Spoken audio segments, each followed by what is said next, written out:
The man who saved the American Revolution was also the man who tried to destroy it. Think about that for one moment. The same pair of hands that carried a rifle against the British at Saratoga, the same mind that outmaneuvered professional British generals on the battlefield, the same body that bled on frozen ground fighting for American independence, later reached out to deliver the whole enterprise to the enemy. And not in some small, symbolic way. Benedict Arnold did not simply switch sides. He negotiated to surrender West Point, the massive fortress on the Hudson River that was essentially the spine of the entire American military strategy. If that fortress had fallen, the British would have cut the colonies in half. The northern states would have been isolated. Washington's army would have been trapped. The revolution would have been strangled right there in 1780, with the finish line almost in sight. So stop and picture what that actually means. The country you live in might not exist right now. The Constitution might never have been written. The Declaration of Independence might be a curiosity in a British museum somewhere, displayed under glass as a quaint example of colonial rebelliousness. George Washington, John Adams, Thomas Jefferson, these men might have been executed as traitors to the crown. All of it, every single piece of the American founding story, could have unraveled. And the man who nearly made that happen was not some British spy who had infiltrated the Continental Army from the outside. He was their best general, their most celebrated hero, a man who, just 3 years before his betrayal, had been practically worshipped by the soldiers who fought beside him. How does a hero become a traitor? How does a man who gave his body, his fortune, and his reputation to a cause decide to burn it all down? That is not a simple question, and it does not have a simple answer. The story of Benedict Arnold is one of the most psychologically complex stories in all of American history. It involves military genius and wounded pride. It involves political corruption and institutional betrayal. It involves love and money and anger, and a man who felt so profoundly wronged that he convinced himself the most monstrous act imaginable was somehow justified. And here is the thing that will keep you thinking long after this ends. In some ways, he was not entirely wrong about the injustices he suffered. The Continental Congress treated him badly. His enemies lied about him. He was passed over for promotions he clearly deserved. Does that excuse what he did? Absolutely not. But it makes the story infinitely more interesting. Because the easy version of this story, the version most people got in school, goes something like this. Benedict Arnold was a traitor. The end. He sold out America for money and went to live with the British. But that version leaves out almost everything that matters. It leaves out the man who led a desperate winter march through the Maine wilderness to attack Quebec, a march so brutal that men died of starvation and hypothermia. It leaves out the naval commander who built a fleet from scratch on Lake Champlain and fought a battle that bought the revolution the time it needed to survive. It leaves out the charging officer at Saratoga who disobeyed direct orders, rode into the heart of the fighting, and personally turned the tide of the most important battle of the entire war. The textbook version leaves out the hero, and without the hero, you cannot understand the traitor. Today we are going to tell the real story. Not the villain's origin story, not the patriotic morality tale about why treason is wrong. The actual human story of a man who stands at the absolute center of one of the greatest contradictions in American history. A man who gave more to the revolution than almost anyone else, and then tried to undo everything he had built. We are going to follow him from his childhood in Connecticut, to the frozen walls of Quebec, to the muddy fields of Saratoga, to the drawing rooms of Philadelphia, to his secret correspondence with the enemy. And when we get to the end, when we see exactly what he did and why, you are going to have to wrestle with a genuinely uncomfortable question. Not about Benedict Arnold specifically, about what we owe the people who serve a cause with everything they have. About what happens when institutions fail their heroes. This is not a story that lets you feel comfortable. It is not a story with a satisfying moral at the end, where the right people win and the wrong people lose. It is messier than that, more human, than that. And here is something worth knowing before we dive in. Benedict Arnold's name was so synonymous with heroism in 1777 that parents across the colonies were naming their children after him. Babies born in the year of Saratoga got the name Benedict Arnold as a tribute to the man who had just saved everything. Those parents had no idea that within 3 years, that name would become the most infamous in American history. Within a decade, families were quietly changing those children's names, too embarrassed to carry the association. That is how completely the story turned. And that turn, that extraordinary reversal, is what makes this worth understanding. So let us go back to the beginning, not to the moment of betrayal, to the man himself, to where he came from, what shaped him, what drove him. Because Benedict Arnold did not wake up one morning and decide to become a traitor. He was built into one. Not excused by that, not forgiven, but built. And if you want to understand how a nation can accidentally create the very thing it fears most, you need to understand how Benedict Arnold was made. The answer begins in a small Connecticut town, in a household where greatness was remembered but no longer present, where a boy watched everything that was supposed to define him slowly disappear into a bottle. He was born on the 14th of January, 1741, in Norwich, Connecticut, a respectable town, solidly colonial, the kind of place where names and reputations were everything, and everyone knew everyone else's business. His family had once been genuinely important. His great-great-grandfather had been a governor of Rhode Island. That was the kind of pedigree that still meant something in New England in 1741, the kind of ancestral dignity that people leaned on when present circumstances were less impressive than past glories. But by the time young Benedict came into the world, the family fortunes had begun a slow and painful decline. His father, also named Benedict Arnold, had been a successful merchant at one point. He had money, standing, a good house. And then he had lost most of it, and turned to drink to process the loss, and gone on losing while the drinking continued. The collapse was public, gradual and complete. Young Benedict watched it happen. He watched his father fail in real time, watched the comfortable certainties of his early childhood give way to embarrassment and financial anxiety, and the particular cruelty of a small town's memory for fallen families. Colonial New England was a world of tight social hierarchies, where your family name and your family's standing determined how people looked at you, how they spoke to you, whether they included you or excluded you. Benedict Arnold Sr. became a cautionary tale made flesh, a man who had inherited a good name and decent prospects and managed to lose both. The town of Norwich watched him decline.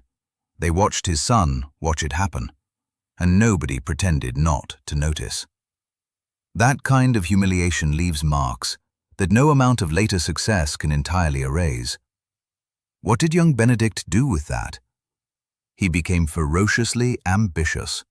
He became obsessed with honor and reputation in the way that only people who have seen both destroyed up close truly can be.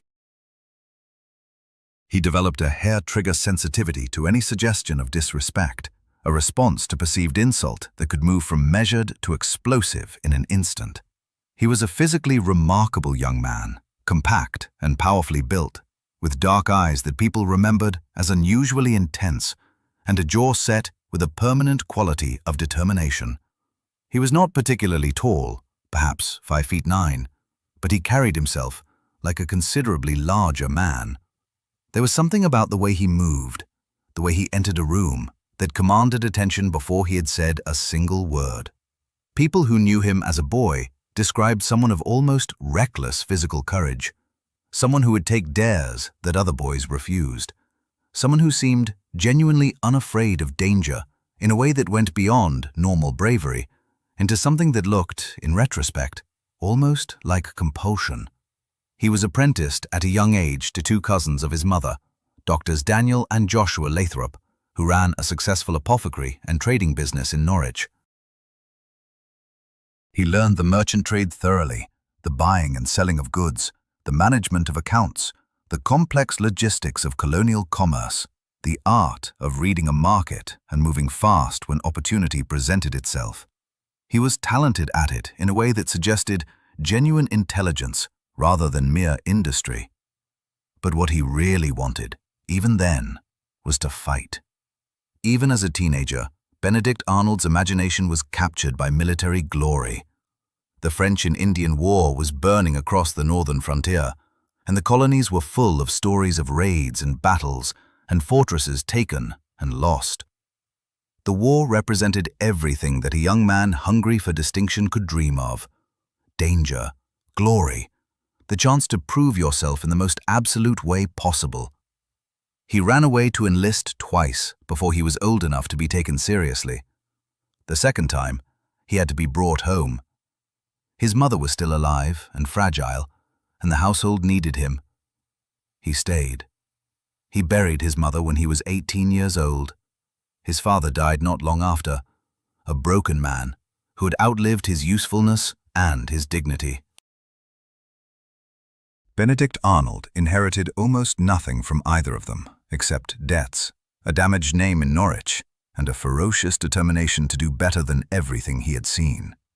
He was 20 years old, he was essentially alone, and he was already the kind of person who would rather die trying than live quietly accepting what he had been given. He set out for New Haven, and he set out to make something of himself that the world could not ignore.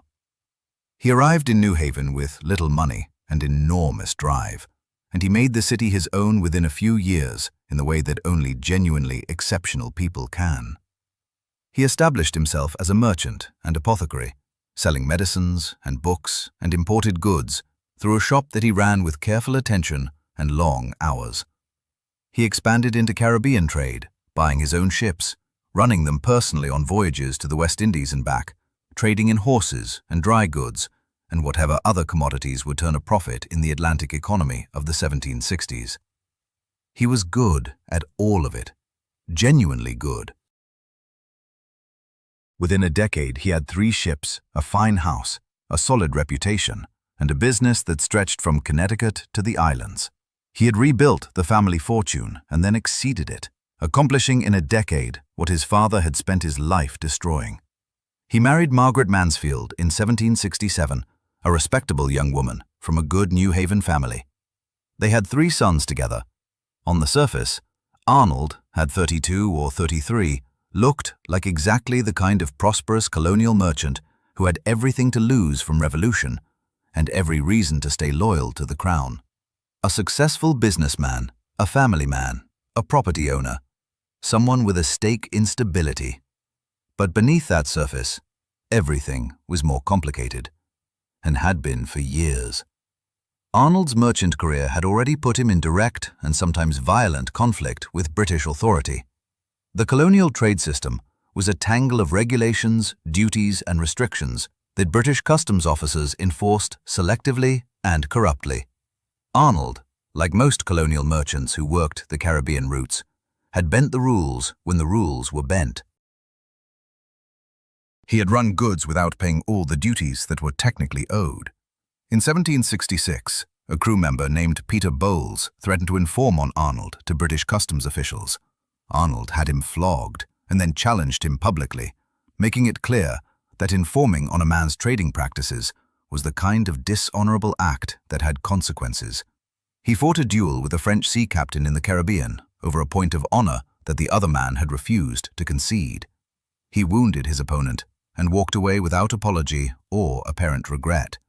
This was Benedict Arnold in peacetime, before the revolution gave him a formal arena for all the aggression and energy that lived inside him. A man ready for confrontation, a man incapable of accepting what he perceived as injustice without a direct and forceful response. A man who had decided, at some point in his difficult childhood, that he would never again be the kind of person that the world could step on. When the political crisis with Britain reached its breaking point in the early 1770s, Arnold was already primed. Already resentful of British authority in ways that went beyond the abstract political arguments that were filling the pamphlets and newspapers of the period. For Arnold, it was personal. The customs officials, the regulations, the arbitrary exercise of British power over the commerce he had built with his own hands. All of it touched the same nerve that his father's failure had first exposed. The question of whether a man could determine his own fate, build his own success, maintain his own dignity, was not academic for Benedict Arnold. It was the central question of his entire life. And the British answer, increasingly, was no. That was not an answer Arnold was prepared to accept. His wife Margaret died in June of 1775, just as the revolution was beginning in earnest. She left him with 3 young sons and a household to manage, a loss that he had almost no time to properly grieve because history was moving far too fast to allow for private mourning.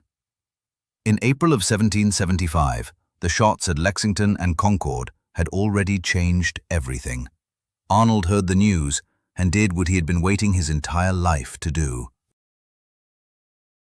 He called out his New Haven militia company, the governor's 2nd Company of Guards, which he captained. He marched to the town's powder magazine. The selectmen refused to give him the keys. He told them very clearly and without particular heat that if they did not hand over the keys immediately, he would break down the door. He was not bluffing. They knew he was not bluffing. They gave him the keys. That was Benedict Arnold on the first day of the war. The war he had been waiting for all his life had arrived, and he walked toward it at a run. Within days, he was marching his company toward Cambridge, Massachusetts, where the Continental forces were gathering around the besieged British garrison in Boston. But his mind was already somewhere else, already thinking beyond the immediate siege, already scanning the larger strategic picture with the kind of spatial military intelligence that most commanders take years to develop. He was thinking about Fort Ticonderoga, the old stone French fortress on the southern tip of Lake Champlain in upstate New York. Ticonderoga had been captured from the French during the last war and held by a tiny British garrison. And Ticonderoga had something the Continental Army needed so desperately, it was almost painful to think about. Cannons. More than 80 pieces of heavy artillery, sitting in a British-held fort with a skeleton crew and almost no defenses worthy of the name. If those guns could be taken and hauled to Boston, they could fortify the heights around the harbor and make the British position in the city completely untenable. Arnold went to the Massachusetts Committee of Safety in Cambridge, laid out his plan with crisp military logic, and came away with a colonel's commission and authorization to raise 400 men for the expedition. He set off immediately, riding hard for the Lake Champlain country, determined to move before anyone else could get there first. The problem, which he discovered upon arrival, was that someone already had. A large, loud, theatrical backwoodsman named Ethan Allen, leader of the Green Mountain Boys, a rough, semi-official militia that operated in the New Hampshire Grants territory that would eventually become Vermont, had organized his own expedition to take the same fort. When Arnold arrived at the staging point on the Vermont side of the lake, he found Allen's force of over 200 men already assembled, armed, ready, and completely uninterested in acknowledging any Massachusetts colonel's authority over their adventure. What followed was a standoff that could have turned ugly. Arnold, with his commission and his rank, insisted that military protocol gave him command of the expedition. Allen's men refused to move under any leadership but their own man's. Allen himself was a force of nature, well over 6 feet tall, loud, extravagant, brilliantly theatrical, the kind of man who fills a room simply by breathing in it. He was not impressed by Arnold's paperwork. After tense negotiations that tested both men's considerable tempers, they reached an uneasy compromise. They would cross the lake side by side, as co-commanders, with Arnold's authority nominally acknowledged, but Allen's practical control of his own men unchanged. On the 10th of May, 1775, in the grey light before dawn, they led their men across Lake Champlain in small boats and approached the sleeping fort. The British sentry's flintlock misfired. The Americans poured through the main gate with a shout. The fort's commander, Captain William Delaplace, appeared at his door in his nightclothes, completely astonished. Ethan Allen reportedly demanded his surrender in the name of the great Jehovah and the Continental Congress, a line so perfectly theatrical that it might have been rehearsed. The captain had no real choice. Fort Ticonderoga fell without a single casualty, and 83 pieces of British artillery were suddenly in American hands. It was a perfect little victory, clean and almost bloodless, and Arnold got almost none of the credit. The newspapers celebrated Ethan Allen. The Green Mountain Boys celebrated their leader. Arnold, who had conceived the mission, secured its authorization, and helped execute it, found himself almost immediately sidelined by competing jurisdictions, personal jealousies, and the bureaucratic chaos that would shadow him throughout his entire military career. New York officials arrived to assert their authority over the captured fort. Arnold's Massachusetts commission was challenged by Connecticut authorities. He wrote furious letters to the relevant committees of safety, describing the disorder around him and the incompetence of the men competing with him for authority. The committees of safety replied with polite non-answers and gentle requests for patience. Arnold, who was constitutionally incapable of patience under the best circumstances, eventually resigned his commission in disgust and went home to New Haven, where he learned that Margaret had died in his absence. It was the first time the system failed him. It would not be the last. And each time the pattern repeated, each time the institution responded to his genuine service with bureaucratic dismissal or petty political manipulation, the fractures in his commitment to the cause grew a little wider and cut a little deeper. He could not stay home. He could not. The war was too urgent, the opportunity too vast, and Benedict Arnold was simply not built for sitting still while history happened without him. By September of 1775, he was back in the field with a new mission, and it was one of the most audacious and physically demanding military operations in American history. The Continental Congress had authorized a two-pronged invasion of Canada. General Richard Montgomery would move north through the Lake Champlain corridor toward Montreal. Arnold would lead a second force, roughly 1,100 men, through the Maine wilderness, up the Kennebec River, through the mountainous height of land, and emerge above Quebec City. The two forces would converge on Quebec and take the city before the British could reinforce it with regulars. It was bold, imaginative, and probably slightly insane, which is perhaps why Arnold loved it immediately. The march through Maine was supposed to take approximately 20 days. It took 45, and those 45 days were among the most harrowing in the entire history of the American military. Arnold's force moved through terrain that had barely been mapped by any European.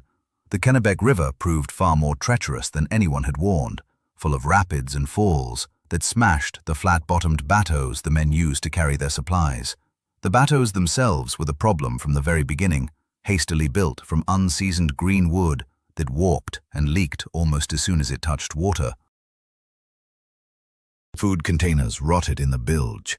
Barrels of salted beef split open and the contents spoiled. Flour barrels filled with river water and became inedible paste.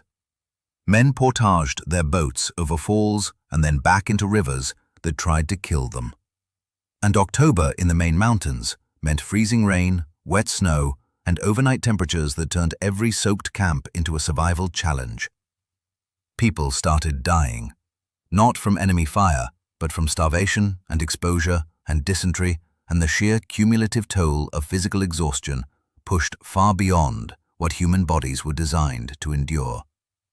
One full division, under a colonel named Roger Enos, voted to turn around and march back to civilization, taking a significant portion of the army's remaining food with them as they went. Arnold could not stop them. He was already too far ahead with the forward elements, pushing through country that looked like the end of the world. He had perhaps 700 men left, many of them half-starved and frostbitten, and he drove them forward through the wilderness with a force of personal will that everyone who witnessed it described with something approaching awe. He was everywhere in the column, moving up and down the line, helping drag boats over portages, sitting with men who had fallen to rest in the snow and talking them back to their feet, eating the same miserable rations as the lowest private, never once suggesting that stopping was an option. They emerged from the wilderness on the 9th of November, 1775, gaunt and hollow-eyed, and barely recognizable as a military force. They had eaten dogs and shoe leather and boiled candles before the end.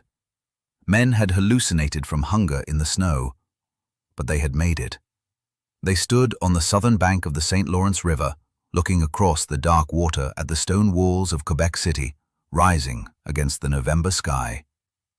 What Arnold had just accomplished was, by any rational military standard, nearly impossible. He had marched 700 men through some of the most brutal terrain in North America in the dead of autumn and arrived at his objective with a functioning force.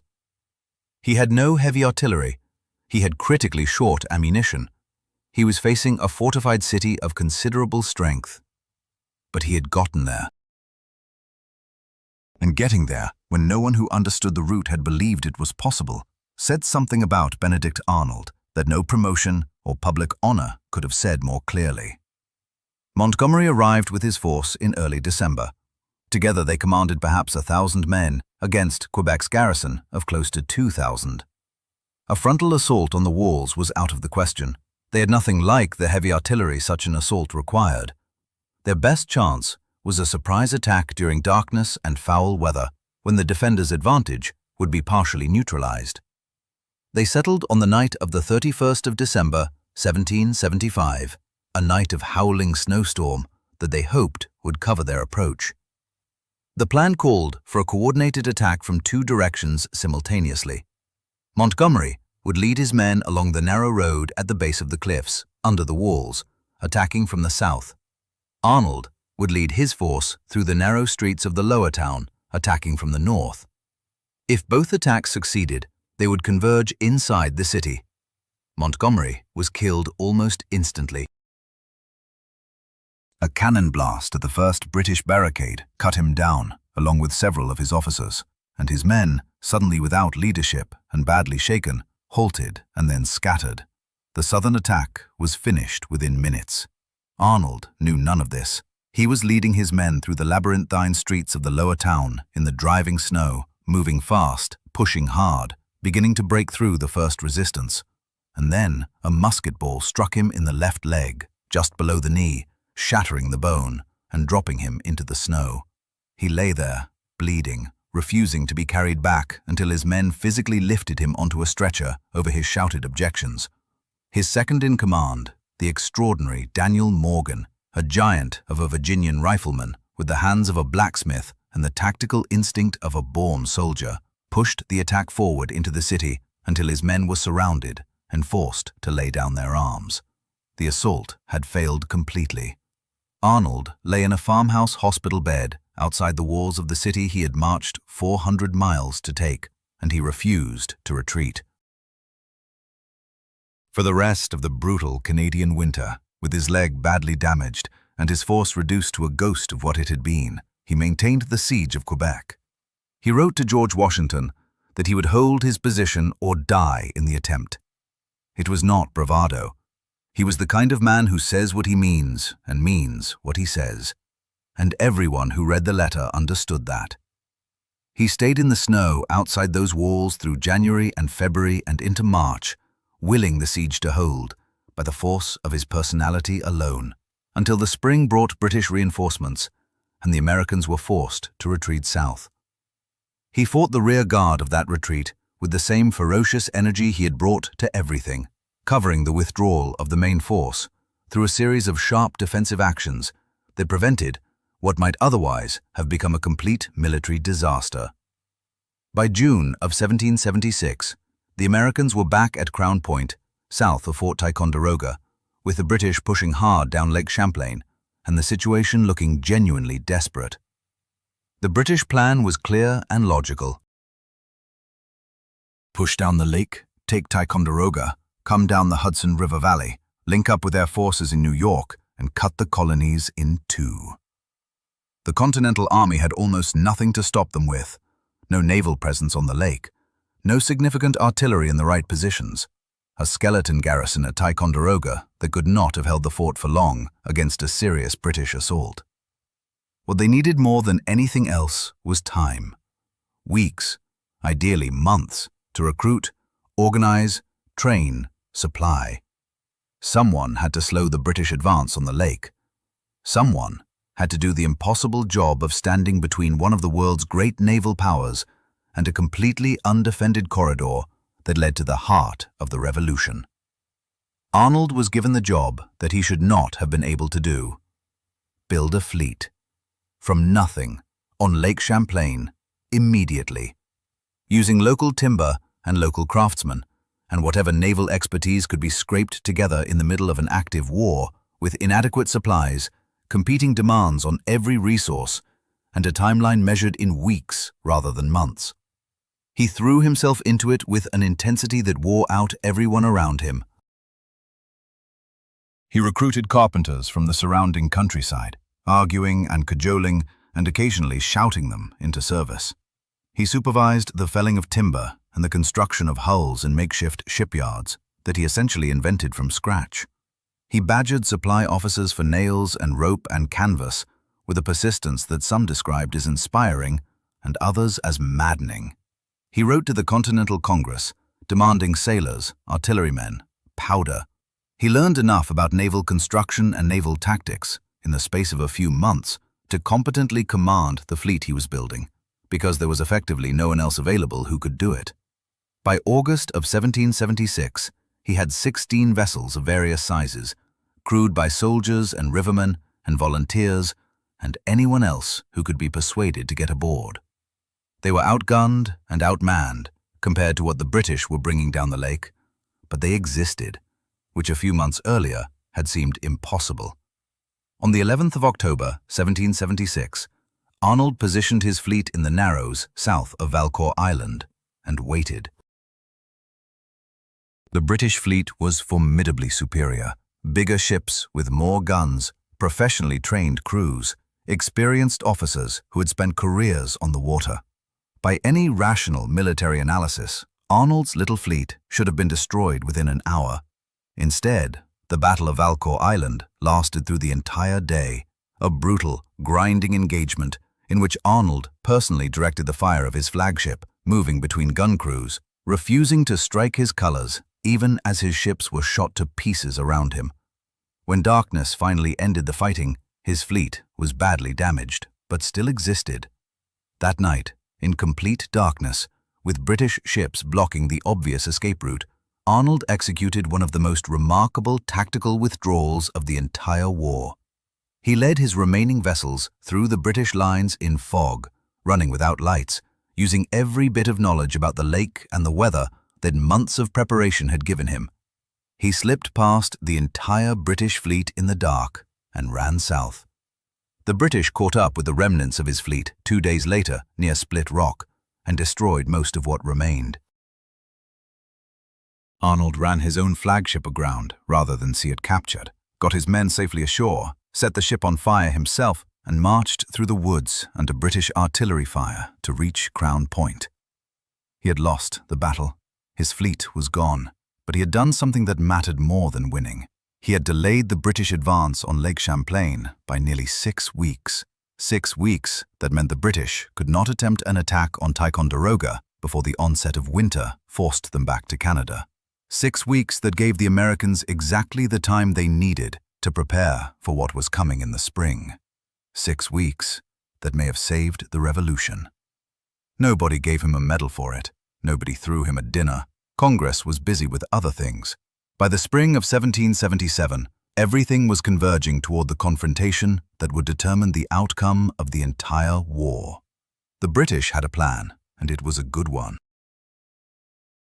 General John Burgoyne, known to his officers as Gentleman Johnny, a charming and overconfident man who wrote theatrical plays in his spare time and led professional soldiers as if history itself owed him a victory, had convinced the British government in London to authorize an ambitious campaign that would end the rebellion once and for all.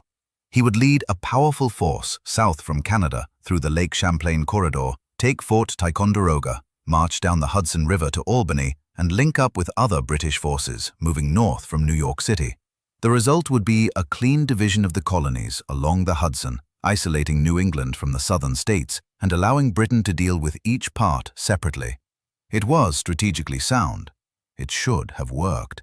Burgoyne's force was formidable by any standard.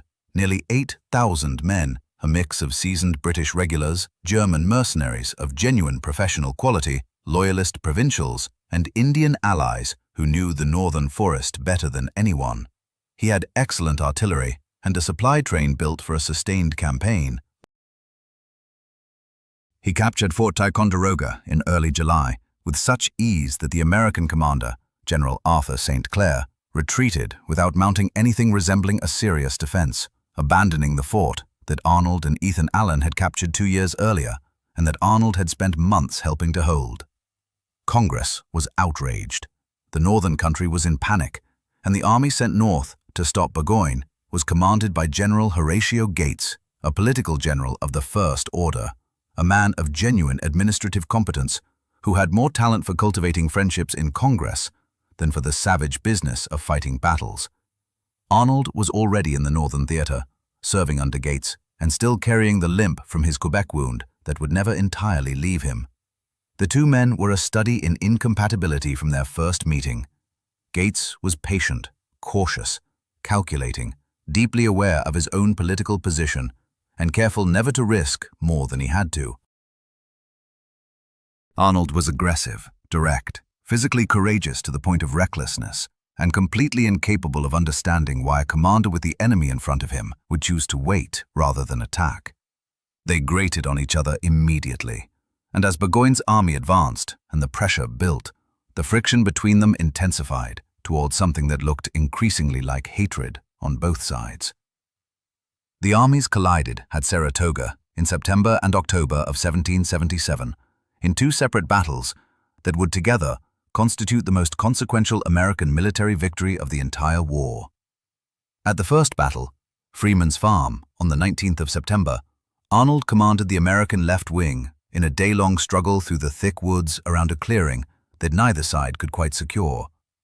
He fought with an electric, almost terrifying intensity, seemingly everywhere at once on his dark bay horse, rallying men who were wavering, leading charges into heavy British fire, making rapid tactical decisions under pressure that showed a battlefield intelligence of the highest order. The British held their ground at day's end, but at severe cost, and Burgoyne's advance had been stopped. After the battle, Arnold wanted to press the attack. He argued loudly, urgently, and correctly that an immediate aggressive follow-up could destroy Burgoyne's battered force before it could reorganize. Gates refused. Gates was waiting. And Gates, who had been collecting political grievances against Arnold for weeks, used the argument as an excuse to strip Arnold of his command and confine him to camp. Think about that for a moment. The man who had just fought brilliantly for an entire day and was right about the tactical situation was relieved of command by a general who had spent the battle at his headquarters because the two men did not like each other. Arnold was furious, with a fury that went beyond mere professional disagreement into something deeply personal. He had been fighting for 2 years. He had been wounded, slandered, passed over for promotion, cheated of credit, and now he was being benched by an inferior commander in the middle of a campaign that the entire revolution depended upon. He had every reason to leave. Technically, he had no further role in the battle that was coming. He could have packed his kit and ridden south with his dignity marginally intact. He did not leave. On the 7th of October, 1777, the Second Battle of Saratoga erupted. Burgoyne launched a reconnaissance in force, probing the American left, trying to find a way around it. Gates responded cautiously from his headquarters, sending units forward piecemeal, refusing the kind of committed, aggressive counterpunch that the situation demanded. Arnold was in his tent, listening to the guns, and the sound was apparently more than he could bear. He mounted his horse. An aide came running with orders from Gates to come back immediately. Arnold rode through the aide and onto the battlefield. He rode toward the guns, and when the men who were fighting saw him coming, they sent up a cheer that people a mile away could hear, because they knew what it meant when Benedict Arnold came riding toward the sound of muskets. What happened over the next 2 hours was one of the most remarkable individual performances of the entire Revolutionary War. Arnold rode the length of the American line, rallying men, pointing out opportunities, leading charge after charge, with complete disregard for his own safety.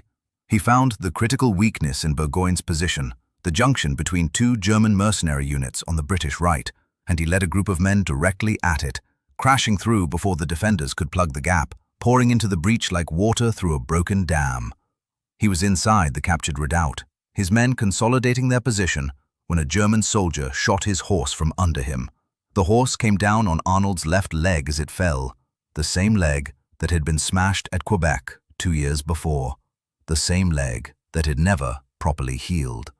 The bone shattered again under the animal's weight, and Arnold lay on the ground inside the position he had just taken, and people who were there reported that, even as he lay in agony, he was giving orders and pointing at the next objective.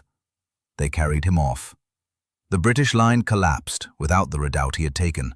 Burgoyne's army was surrounded, cut off, without supplies or reinforcement or any realistic path to retreat. 2 weeks later, on the 17th of October, 1777, General John Burgoyne surrendered his entire army of nearly 6,000 men. It was the single most important military event of the American Revolution.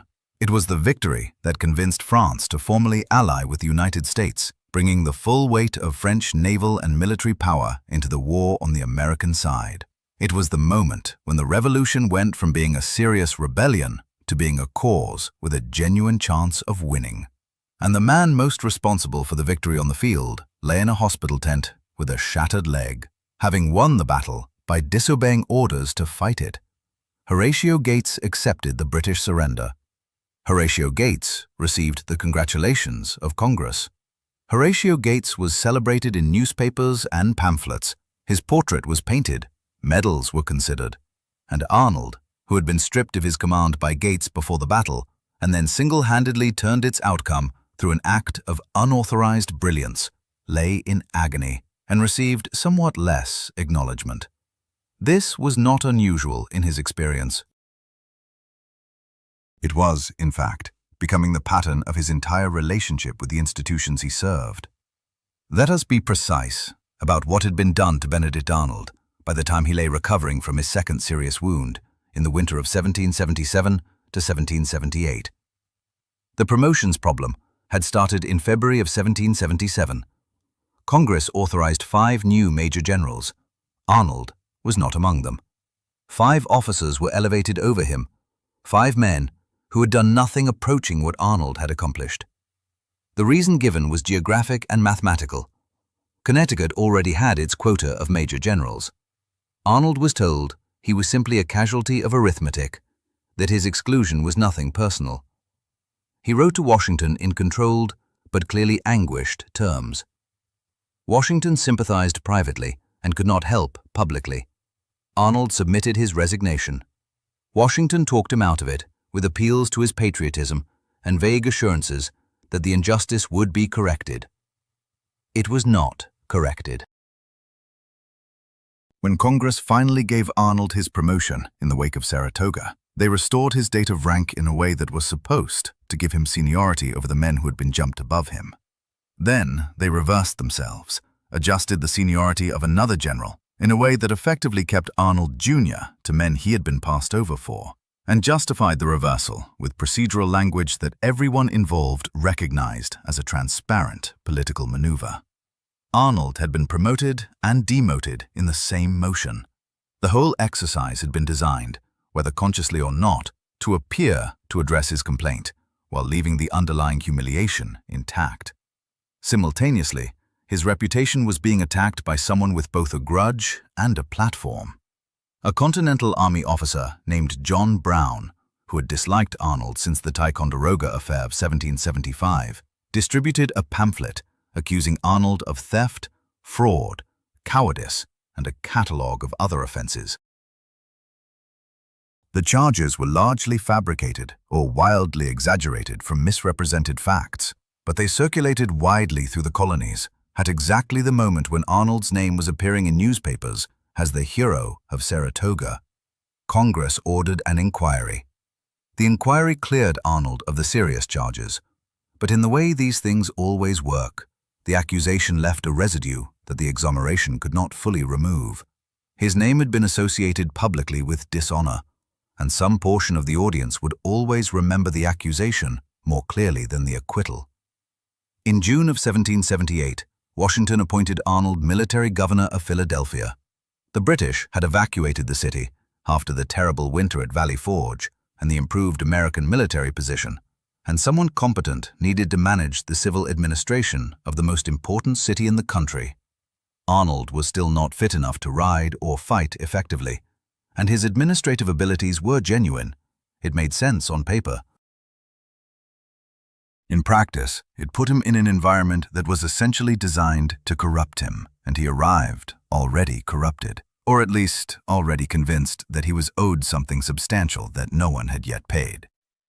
Philadelphia in the summer of 1778 was a city in crisis.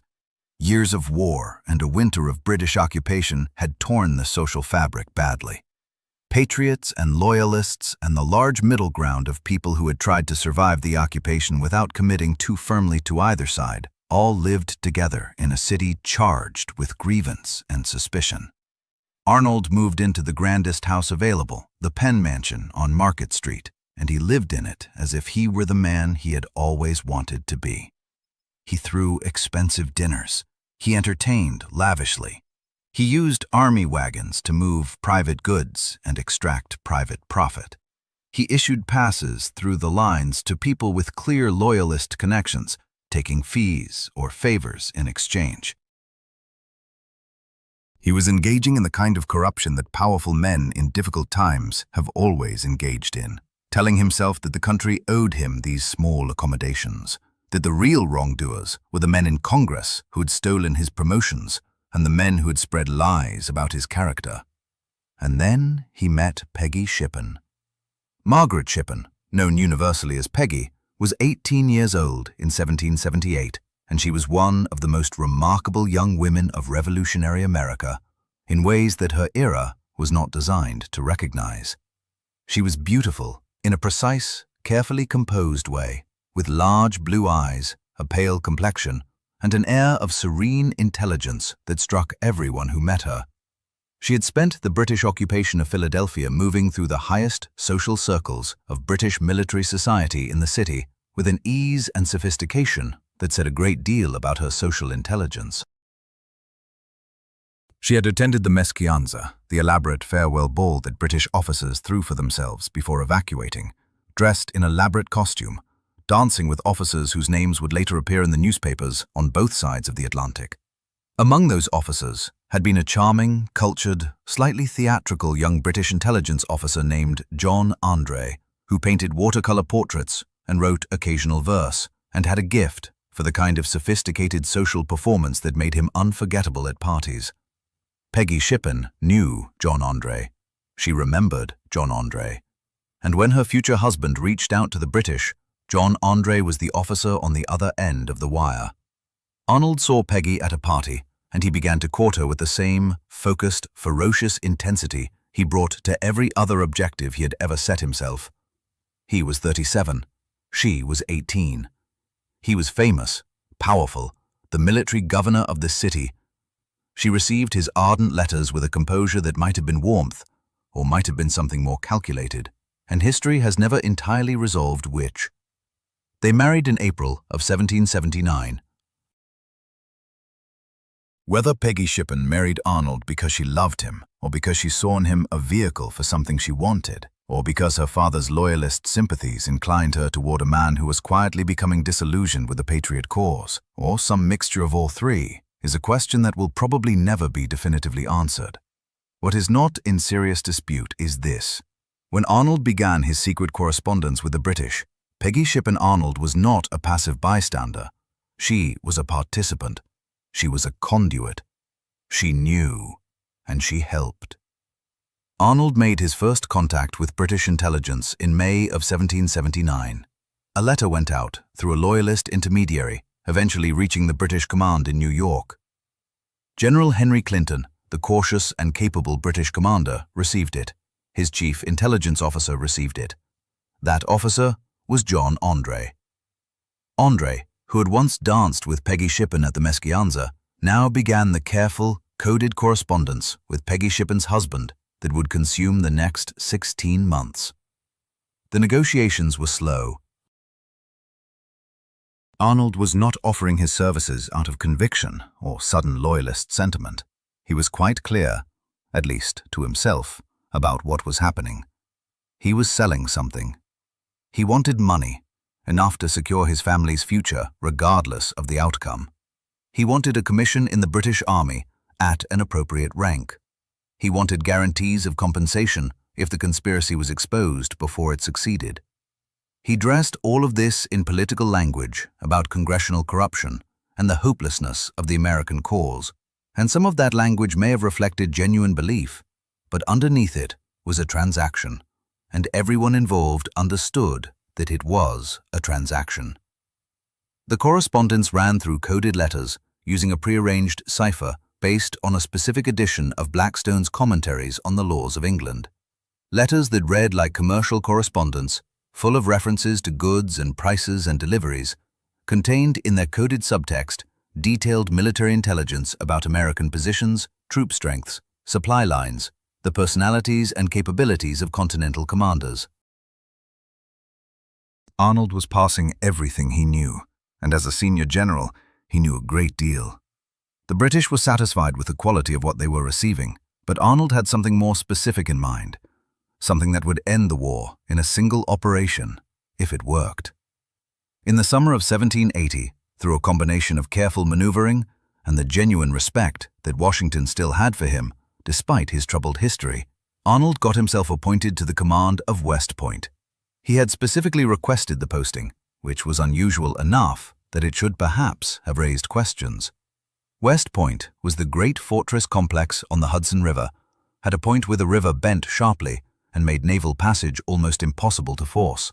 It was protected by massive chains stretched across the river, by artillery batteries covering the approaches, by fortifications on the heights above the water. It was the strategic anchor of the entire American military position in the Northeast. If it fell, the British could move freely up and down the Hudson. The colonies would be severed. The Revolution would face a crisis from which it might not recover. Arnold spent the summer he commanded West Point, preparing it for surrender. He did it carefully, methodically, in ways that could be attributed to accident or mismanagement if the plan went wrong. He deliberately allowed the fortifications to deteriorate. He sent men away on unnecessary fatigue details that reduced the garrison's effective strength. He identified the weaknesses in the defenses and communicated them to Andre in coded letters. He calculated the best approach for a British assault force. He was not simply passing information anymore. He was actively disabling the fortress from within, preparing it like a gift wrapped in American blood. The plan, as finally negotiated, was this. Arnold would arrange a meeting between himself and a senior British officer, at which the final details of the handover could be agreed. A specific signal would be given. The British would move upriver with a substantial force. Arnold would ensure that the garrison was inadequately deployed, that the chain was vulnerable, that the artillery was mispositioned. West Point would fall, £6,000 if the fort was successfully delivered. £20,000 if the mission failed through no fault of Arnold's, a brigadier general's commission in the British Army. It was a significant sum, and it was to be paid in sterling, not the worthless continental paper that had been inflating itself into meaninglessness for years. Arnold had done his mathematics with the same precision he had once applied to his merchant accounts. He was ready to deliver. The man sent to meet him was John Andre. On the night of September 21st, 1780, Andre crossed the Hudson River from a British sloop and met Arnold on the western bank, in the darkness near the tree line, at a spot arranged in their correspondence. They talked through the night. Arnold gave him the documents he had prepared, detailed drawings of West Point's defenses, troop dispositions, the weaknesses that a British attacking force would need to exploit. Andre folded the papers carefully and tucked them inside his left boot, between the stocking and the skin. And then, Everything that careful planning had made seem controllable became the opposite. The British sloop that was supposed to return Andre to New York had been fired on by American shore batteries during the night and had withdrawn below the British lines. Andre could not return by sea. He had to travel overland, through territory that was American-controlled, in civilian clothes, with incriminating documents hidden on his person. This was the single most dangerous element of the entire enterprise, the thing that both men had hoped to avoid, and now it was unavoidable. Under the laws of war that all professional soldiers understood completely, a uniformed officer captured behind enemy lines could claim prisoner of war status. A spy caught in civilian dress could not. Andre was a uniformed British officer. Out of his uniform, in civilian clothes, behind American lines, with military documents in his boot, he was a spy. And spies in 1780 were hanged. He traveled south through the dangerous territory with a pass that Arnold had written, identifying him as a civilian named John Anderson. He moved quickly, kept to the roads, spoke confidently at the checkpoints he encountered. He got through most of the dangerous country. He was within 10 miles of British lines, almost home, when 3 American militiamen stopped him at a checkpoint near Tarrytown on the morning of the 23rd of September. They were irregulars, not regular Continental soldiers, men who operated in the ambiguous no-man's land between the lines and answered to their own judgment as much as to any formal authority. They searched him. They found the papers in his boot. They could read. They understood enough of what they were looking at to know that something was profoundly wrong with the man standing in front of them. Andre offered them money to let him go. They declined. They turned him over to the American military authorities instead. Andre, when first questioned at an American post, made the fatal decision of identifying himself honestly as a British officer. He had perhaps calculated that a clean admission of identity would earn him prisoner of war status and save his life. The calculation was wrong. His identity confirmed the seriousness of what had been found on him. A message was dispatched immediately to Benedict Arnold at West Point. Arnold received it on the morning of September 25, 1780, while he was at the breakfast table awaiting the arrival of George Washington, who was coming to inspect the fort. Arnold read the message. He understood in an instant that everything was finished. He stood up from the table. He went upstairs. He spoke to Peggy in a whispered conversation whose exact words were never recorded. He walked back downstairs, out of the house, across to the dock, got into a boat, told the oarsman to take him downriver, and was rowed to the British sloop Vulture, which was waiting below the American lines. He made it across. He was the only one of the conspirators who did. Peggy Shippen Arnold, when Arnold's absence was discovered and American officers came to question her, gave a performance of hysterical innocence so convincing in its anguish and terror that it fooled men who were trained to be suspicious. She wept. She screamed. She clutched her infant son. She told the officers that she did not know where her husband was, that she was confused and frightened, that she trusted in their mercy. George Washington, arriving at West Point to find his most trusted Northern commander gone and the conspiracy exposed, sent officers to question Peggy. He was persuaded by her performance. He let her go. He arranged for her to be reunited with Arnold in New York. He accepted that she was an innocent victim of her husband's treachery. Modern historians, examining the full record of her correspondence and her connections to the conspiracy, are considerably less charitable about Peggy Shippen Arnold's innocence. She had helped build the network through which the conspiracy operated. She had passed messages. She had used her relationship with Andre as a channel. She knew. She had always known. John Andre was tried by a board of American general officers, convicted as a spy under the laws of war, and sentenced to death. He asked to be shot as an officer rather than hanged as a spy. Washington denied the request, though not without evident regret. Andre met his death on the 2nd of October, 1780, with the composure and dignity that had characterized everything about him. He tied his own blindfold. He placed the noose himself. The American officers watching the execution were visibly moved. His death made him a genuine hero in Britain, celebrated in verse and in portraiture, mourned by people who had never met him. The contrast with his co-conspirator was stark. André died bravely and was celebrated. Arnold escaped and was despised. Arnold spent the rest of the Revolutionary War fighting for the British, and he fought with the same aggressive energy he had always brought to a battlefield, which made his service to them militarily effective and psychologically devastating to the Americans who had once followed him. He led a raid into Connecticut in September of 1781, burning the town of New London and overseeing the massacre of American prisoners at Fort Griswold by British and Loyalist troops who got out of hand. The burning of his home state was a particular cruelty that was noted at the time and remembered long after. He led expeditions in Virginia, creating havoc in a way that demonstrated once again that whatever else could be said about Benedict Arnold, he knew how to fight. American officers who had fought alongside him now hunted him with a special ferocity. Washington authorized a covert mission to capture him alive and bring him back for trial. Arnold survived, partly through good intelligence about the plots against him, and partly through luck. After the war ended with the recognition of American independence in 1783, Arnold sailed for England to collect what was owed him. The British paid his pension. They gave him his Brigadier General's commission. They gave him his money, though somewhat less than the full amount he believed he had earned, and the negotiations over the outstanding balance would occupy him, frustratingly and unsuccessfully, for years. What they did not give him, because it was not in their power to give, was what he had actually been looking for all along: respect, recognition, the sense that what he had done and what he had suffered counted for something in the eyes of the people around him. The British had used him.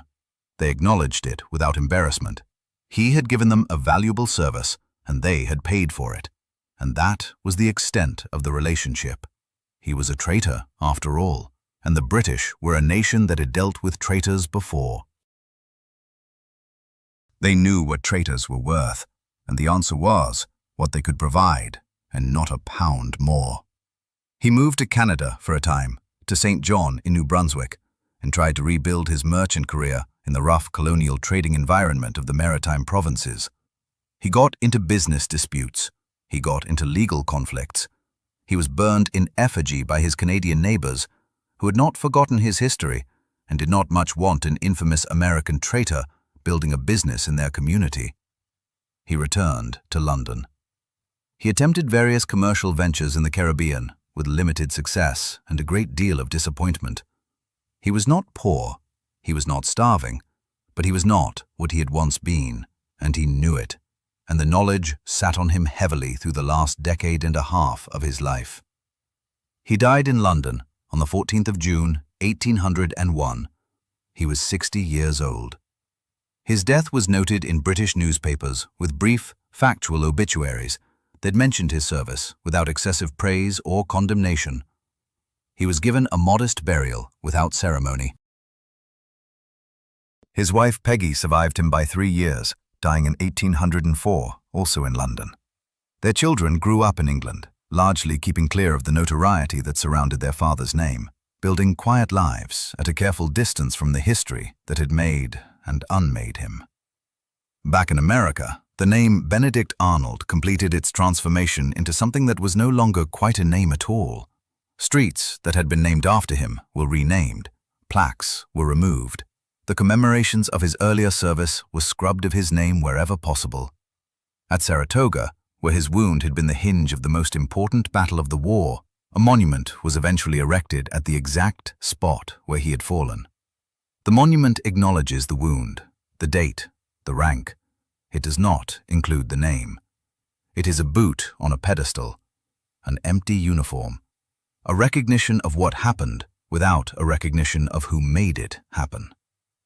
In death, Benedict Arnold achieved a kind of impossible double legacy. His name means traitor in a country that would not exist without his heroism. His heroism is commemorated in a place that refuses to say his name. And so, here we are. At the end of a story that does not have a comfortable conclusion. Because the question that the Boot Monument at Saratoga really asks is not about Benedict Arnold specifically. It is about what we owe the people who serve us. Arnold gave the revolution everything that was in him to give. He bled for it, nearly died for it, fought for it in conditions that would have broken most men. And the institution he served responded to all of that with pettiness, slander, stolen credit, and promotions handed to men who had done a fraction of what he had done. None of that excuses what he did. Surrendering West Point would have been an act of monstrous consequence, a betrayal that would have affected hundreds of thousands of people who bore no personal responsibility for the injustices done to Arnold. You cannot murder a cause to settle a personal score, no matter how legitimate the score might be. But here is the uncomfortable truth. The Continental Congress helped make Benedict Arnold. Not through malice, probably, but through the ordinary institutional failures of competitive men managing scarce resources under impossible pressure. They passed over merit for political convenience. They allowed personal jealousies to determine military appointments. They created an environment in which a man of extraordinary ability and dangerous pride could accumulate grievances until the weight of them crushed whatever loyalty remained. Arnold was not a saint before his betrayal. His pride was excessive. His sensitivity to insult was extreme. His willingness to use his position for personal profit in Philadelphia was genuinely corrupt. But he was also genuinely wronged. Both things are true, and the coexistence of both truths is what makes his story so relentlessly interesting and so deeply uncomfortable. Here is the question I am leaving you with, and I genuinely want to know what you think in the comments below. If the Continental Congress had promoted Arnold when he deserved it, if his enemies had not spread fabricated accusations, if Saratoga had given him the public recognition that the facts demanded, do you think the rest of the story still happens? Was the money, the wounded pride, the loyalist wife enough on its own, without the institutional betrayals? Or was there a version of this story where Benedict Arnold died an old man in Connecticut, celebrated and honored, his name on streets and schools and public buildings, remembered as one of the indispensable men who made America possible? Write it in the comments. Tell me what you think. I read every single one, and this is exactly the kind of question that this community handles better than most. If this story got under your skin, if you want more history that asks the hard questions and refuses the easy, comfortable answers, subscribe to Cradle of Democracy right now, because we are just getting started, and you are going to want to be here for what comes next. There is another video on this channel right now waiting for you, another story from the American founding that will change the way you see everything you thought you knew about how this country was built. Click it. You will not regret it.